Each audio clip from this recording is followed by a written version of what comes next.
যা কিছু চলছে চারিদিকে, যা কিছুই ঘটছে, নিরপেক্ষ নিরঙ্কুশ খবর দেব আমরা।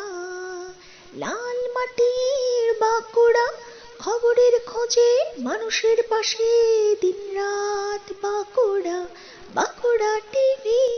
নমস্কার, বাঁকুড়া টিভি চিফ এডিটর। প্রথমেই শুরু করছি উত্তমের প্রশ্নবান। বাঁকুড়ার জয়পুরে হচ্ছেটা কি? জবাব চায় নাকি জনতা? হ্যাঁ, অবশ্যই জবাব চাইছে। এরপর আসছে একটি গুরুত্বপূর্ণ নিউজে। গতকাল ছিল 12ই জানুয়ারি।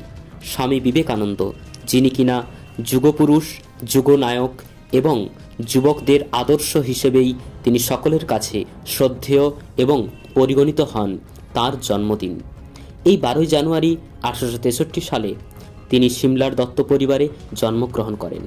বাঁকুড়ার কেন্দুয়াড়ি রামকৃষ্ণ মিশনে এদিন খুব ধুমধাম করে তার জন্মবার এবং লাইব্রেরি হলো। সমস্ত দিক সুন্দরভাবে সুসজ্জিত করা হয় এবং স্বামীজির বাণী এবং তার ছবি দিয়ে সমগ্র মিশনটিকে খুব সুন্দরভাবে সাজানো হয়। থেকে সারা দিন জুড়ে এদিন পালিত হয় নানান উৎসব। সবার প্রথমে প্রভাত ফেরি দিয়ে এদিনের যাত্রা এবং অনুষ্ঠান শুরু হয়। লাইব্রেরির ছাত্রছাত্রীরা স্বামীজির বাণী এবং তার প্রতিকৃতি দিয়ে সাজানো একটি ট্যাবলো দিয়ে এই যাত্রা করার পর বাঁকুড়ার পুলিশ লাইনে একটি অনুষ্ঠান শুরু হয়। সন্ন্যাস জীবন নেওয়ার আগে তার নাম ছিল নরেন্দ্রনাথ দত্ত। 19 শতকের শেষের দিকে পৃথিবীর সামনে হিন্দু ধর্মের গুরুত্বকে মেলে ধরার ভারতীয় দর্শনের বেদান্ত শাখা এবং যোগযোগকার তিনি প্রথম করেন। 1893 খ্রিস্টাব্দে মার্কিন যুক্তরাষ্ট্রের শিকাগো বিশ্ব ধর্ম সম্মেলনে তার বিখ্যাত বক্তৃতা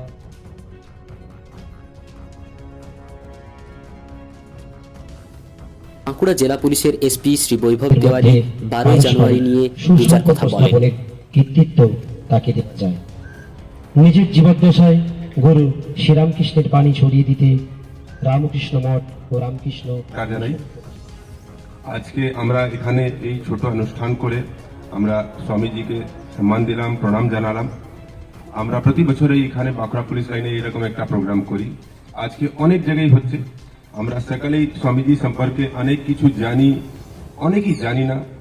আর উনার আদর্শ যে আমরা শুনেছি, যে আমরা পড়েছি, তাকে আমরা সবসময় ফলো করার আমরা একটা চেষ্টা করি।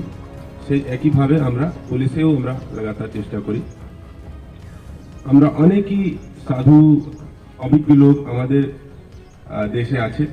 স্বামীজি সম্পর্কে কিন্তু যে ধরনের একটা সম্মান আমাদের মনে রয়েছে, সেটা সবার ক্ষেত্রে হতে পারে না। উনি খুব কম বয়সে অনেক কিছু আমাদেরকে দিয়ে চলে গিয়েছেন। আর আমি স্পেশালি বলবো, যখন উনার জন্ম হয়েছিল সেই সময় আমাদের দেশের অবস্থা খুব ভালো ছিল না। আর স্পেশালি যে ধরনের গরিবী, যে ধরনের অশিক্ষা আমাদের দেশে ছিল, তার উপরে ওনার খুব চিন্তা ছিল। তার উপরে উনি অনেক কিছু বলেছেন। উনি নিশ্চয় বলেছেন যে এতটা ধর্মীয় একটা দেশ। এরপর বাঁকুড়া মঠ ও মিশনের অধ্যক্ষ শ্রীমৎ স্বামী কীর্তিবাসনন্দজি মহারাজ এই বিষয়টি নিয়ে এখানে দু চার কথা বলেন এবং সমগ্র অফিসিয়ালস যারা ছিলেন সেখানে উপস্থিত পুলিশের উচ্চ পদস্থ কর্মকর্তা এবং আধিকারিকরা সকলেই স্বামীজির প্রতিকৃতিতে মাল্যদানের মাধ্যমে এই ছোট্ট অনুষ্ঠানটির সমাপ্তি ঘটান। পুলিশ লাইনের এই ছোট্ট অনুষ্ঠানটিতে কয়েকজন পুলিশ কর্মী তারা বিভিন্ন ধরনের সঙ্গীত এবং আবৃত্তির মাধ্যমে অনুষ্ঠানটিকে সুন্দরভাবে পরিচালনা করেন।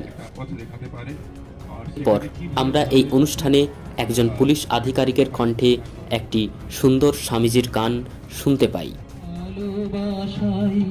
তোমারে ভুলিব যে ভালোবাসাই, তোমারে ভুলিব সে ভালোবাসাই ভুলায়ও না। যে তৃষা জাগিলে তোমারে হারাবো, সে তৃষায় আমার জাগায়ও না।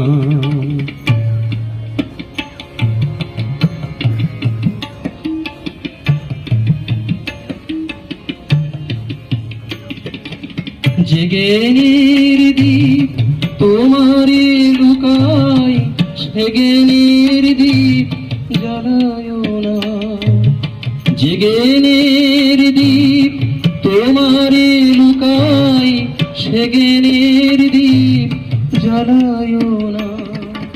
যে যত না পেলে তোমারে লোভিব, সে যত না মোর করিও না। যে যত না পেলে তোমারে এভাবেই রামকৃষ্ণ মিশন বাঁকুড়া এবং বাঁকুড়া পুলিশ লাইনের মিলিত এই অনুষ্ঠানটি খুব সুন্দরভাবে শেষ হয়। এরপর বাঁকুড়া রামকৃষ্ণ মিশন কেন্দুয়াডিহি এই লাইব্রেরির কেন্দুয়াডিহি রামকৃষ্ণ মিশনের অত্যন্ত সুন্দরভাবে লাইট দিয়ে সাজানো, মনোরমভাবে লাইট দিয়ে সাজানোর পর আমরা চলে যাই সেখানের ভেতরের ক্যাম্পাসটিকে। এই লাইব্রেরির মূল ভবনটিকে কি মনোরম লাগছে সেটা আমাদের দর্শকরা দোতলাতেই দেখতে পাচ্ছেন। স্বামীজির সেখানে সামনে রুম রয়েছে, সেখানে স্বামীজির জীবনী, বিভিন্ন রঙের আলোর সঙ্গে জড়িত বিভিন্ন কাহিনীর গল্প সেখানে ব্যানারের আকারে টাঙানো রয়েছে এবং মাঝখানে স্বামীজির একটি প্রতিকৃতিও রাখা রয়েছে। এভাবেই পালিত হলো যুগাবতারের জন্মবার্ষিকী। চিফ এডিটর উত্তম দের সঙ্গে দেবাঞ্জন মুখার্জি।